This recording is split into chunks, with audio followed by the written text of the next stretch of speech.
নমস্কার বন্ধুরা, শান্তি রান্নাঘরে সবাইকে স্বাগত। আজকে চলে এসেছি আবারও একটি সুস্বাদু রেসিপির সঙ্গে। আজকে যে রেসিপিটি বানাবো, রাতের ডিনারে রুটি কিংবা পরোটার সঙ্গে এই রেসিপিটি দুর্দান্ত খেতে লাগে। ছোট থেকে বড় সবাই কিন্তু পছন্দ করবে এই রেসিপিটি। চলুন তাহলে দেখে নিই এই রেসিপির জন্য কী কী লাগছে এবং কেমনভাবে বানাচ্ছি। সবার প্রথমে এখানে প্রায় 200 গ্রাম পরিমাণে ছানা নিয়েছি। আমি এখানে দুধ থেকে ছানা কাটিয়ে নিয়েছি, সঙ্গে নিয়েছি প্রায় হাফ বাটি পরিমাণে, অর্থাৎ ধরুন 100 গ্রাম পরিমাণে দই। এই সঙ্গে নিয়েছি কিছুটা পরিমাণে পেঁয়াজের কুচি। এরপরে আর একটি মশলা রেডি করতে হবে, যে ভাজা মশলাটি এই রান্নার জন্য একটি স্পেশাল মশলা।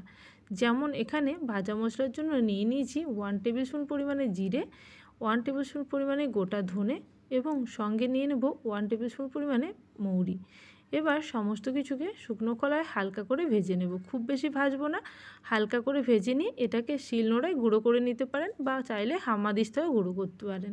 তবে এটাকে মিক্সিং জারের মধ্যে দিয়ে একদম মিহি পেস্ট বানানোর কোনো প্রয়োজন নেই। এখন মশলাটা ঠান্ডা করে নিয়ে তারপরে এটাকে গুঁড়ো করে নেব।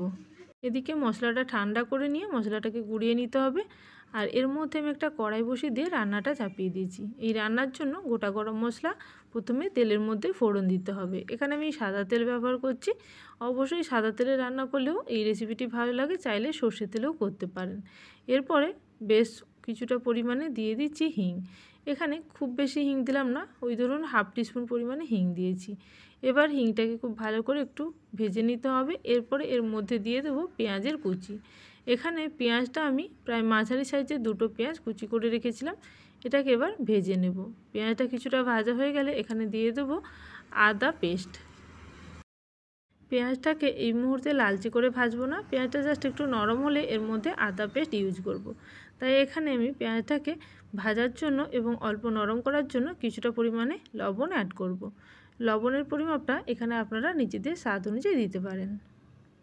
আমি প্রায় এখানে 1 টিস্পুন পরিমাণে লবণ দিয়েছি। এরপরে পেঁয়াজটাকে হালকা আঁচে ভেজে নিচ্ছি।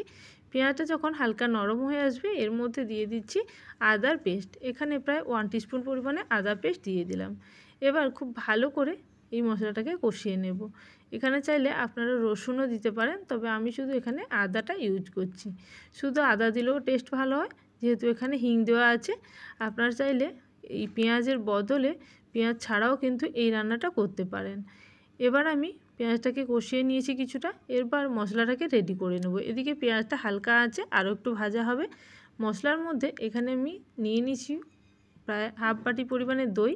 তার মধ্যে 2 টিস্পুন ধনে গুঁড়ো, 1 টিস্পুন জিরে গুঁড়ো, 1 টিস্পুন লঙ্কার গুঁড়ো এবং প্রায় হাফ টিস্পুন হলুদের গুঁড়ো এর সঙ্গে মিশিয়ে খুব ভালো করে কিন্তু ফেটিয়ে নিতে হবে দইটাকে। এখানে আমি লবণ অ্যাড করব না, একদম পরে বা কিছুটা পরে আমি লবণটা অ্যাড করব। এখন আমি মশলাটাকে খুব ভালো করে এই দইয়ের সঙ্গে মাখিয়ে নিচ্ছি। সমস্ত মশলাগুলোকে দইয়ের সঙ্গে খুব ভালো করে ফেটিয়ে মাখিয়ে নিতে হবে। এদিকে পেঁয়াজটা প্রায় ভাজা হয়ে এসেছে, দেখুন খানিকটা গোল্ডেন ব্রাউন কালার এসে গেছে। পেঁয়াজটা কিন্তু অনেকটাই ভাজা হচ্ছে। এরপরে মশলার সঙ্গে কষাতে কষাতে আরও কিছুটা ভাজা হয়ে যাবে। এখন আমি অ্যাড করে দিচ্ছি এই মশলাটা, যেটা আমি এখনই তৈরি করলাম দইয়ের সঙ্গে বাকি মশলাগুলোকে অ্যাড করে। এই মশলাটা অ্যাড করে দিয়ে গ্যাসের ফ্লেম মিডিয়াম করে মশলাটাকে প্রায় কিছুক্ষণের জন্য কষিয়ে নিতে হবে। ওই ধরুন 1 থেকে 2 মিনিট মশলাটা কষিয়ে নিতে হবে। মশলাটা কষিয়ে নেওয়ার পরে যখন মশলা থেকে তেল ছাড়তে শুরু করবে, তখন এর মধ্যে আমি ছানা অ্যাড করব। এই মশলাটাকে 1 থেকে 2 মিনিট গ্যাসের ফ্লেম মিডিয়াম করে কষিয়ে নিতে হবে। খুব বেশি হাই ফ্লেমে দেওয়ার দরকার নেই, তাহলে কিন্তু দইটা কেটে গিয়ে ছানা হয়ে যাবে। এই মশলাটা কষাতে কষাতে দেখবেন অনেকটা জল বেরোবে, মানে দই থেকে অলরেডি জল বেরোতে শুরু করে দিয়েছে। এখন আমি অ্যাড করে দেব এর মধ্যে ছানাটা দেওয়ার পরেও আরও কিছুক্ষণ কষিয়ে নিতে হবে সমস্ত মশলার সঙ্গে ছানাটাকে। এবার আমি গ্যাসের ফ্লেমটা মিডিয়াম করে রেখেছি এবং খুব ভালো করে কষিয়ে নিচ্ছি সমস্ত উপকরণগুলোকে। গ্যাসের ফ্লেমটাকে মাঝে মাঝে হাই করে দিতে পারেন, কারণ না হলে কিন্তু খুব বেশি জল বেরিয়ে গেলে রান্নাটা হতে দেরি লাগবে। তাই এই জন্য আমি মাঝে মাঝে গ্যাসের ফ্লেমটা মিডিয়াম টু হাই করে দিয়ে রান্নাটা কিন্তু করছি। বাড়িতে গেস্ট এলেও গেস্টকে বসিয়ে দিয়ে এই রান্নাটি করা যায়। খুব সহজে রান্নাটি যেহেতু হয়ে যায়, তাই খুব সহজেই কিন্তু খুব তাড়াতাড়ি রান্নাটি পরিবেশন করা যায়। এখন আমি দিয়ে দিচ্ছি স্বাদ অনুযায়ী চিনি। যেহেতু দই দিয়েছি তাই টকটাকে ব্যালেন্স করার জন্য অল্প মিষ্টি দিলাম। আবারও গ্যাসের ফ্লেমটাকে মিডিয়াম করে বেশ কিছুক্ষণ ধরে কষাতে থাকবো, যতক্ষণ না এই জলটা পুরোপুরি শুকিয়ে যায়। দই থেকে অনেকটা জল বেরিয়েছে এবং ছানাতে অল্প জল ছিল, তাই জলটাকে শুকিয়ে নিতে হবে এবং স্বাদ অনুযায়ী লবণ দিয়ে দিলাম। এখন এবার খুব ভালো করে মিশিয়ে নেব এবং খুব ভালো করে কিন্তু কষাতে থাকবো বেশ কিছুক্ষণ ধরে, ওই ধরুন 3 থেকে 4 মিনিট। 3 থেকে 4 মিনিট ধরে গ্যাসের ফ্লেমটাকে মিডিয়াম করে কষিয়ে নিতে থাকবো। তারপর একটা ঢাকনা দিয়ে কিছুক্ষণ রান্না হতে দেব। এখানে গ্যাসের ফ্লেমটা আমি হাই করে রেখেছিলাম, এখন দেখুন একটু লো করে দিয়েছি এবং রান্নাটা প্রায় রেডি। আর দেখুন গ্রেভিটাও কিন্তু অনেক শুকিয়ে এসছে, আর এই রান্নাটি একটু শুকনো শুকনো খেতেই ভালো লাগে, তাই আপনারা ইচ্ছে মতন গ্রেভিটাকে ঘন বা পাতলাও করতে পারেন। এখন দিয়ে দিচ্ছি স্বাদ অনুযায়ী কাঁচা লঙ্কা। এখানে যেহেতু আমি কাশ্মীরি রেড চিলি পাউডার দিয়েছিলাম অল্প পরিমাণে, এবং সঙ্গে কিন্তু এখানে কাঁচা লঙ্কা দিচ্ছি ঝালের জন্য। এবার খুব ভালো করে মিশিয়ে নিয়ে দিয়ে দেবো কাসুরি মেথি। প্রায় ধরুন এই 1 মুঠি পরিমাণে কাসুরি মেথি এখানে দিয়ে দিলাম। এই রান্নাতে কাসুরি মেথিটা খুব বেশি পরিমাণে দিলেই ভালো লাগে, এবং সঙ্গে যে ভাজা মশলাটি করেছিলাম সেটা আমি 1 টিস্পুন পরিমাণে দিয়ে ভালো করে মিশিয়ে নেব। আর রান্নাটা কিন্তু এখনই রেডি হয়ে গেছে। এই মশলাগুলো দিয়ে খুব ভালো করে মিশিয়ে নিলেই কি রান্নাটা রেডি।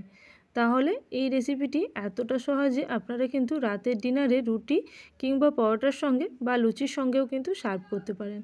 খুবই সহজে রান্নাটি হয়ে যায়, গেস্ট এলেও কিন্তু দিতে পারেন। একেবারে নতুন ধরনের একটি রান্না, খেতেও কিন্তু খুবই সুস্বাদু হয়। বাচ্চা থেকে বড় সবাই কিন্তু খেতে পারে, বাচ্চাদের টিফিনেও দিতে পারেন রুটির সঙ্গে। এবার আমি ঢাকনা দিয়ে এটাকে কিছুক্ষণ রেখে দেবো, তারপর এটাকে সার্ভ করে দেবো।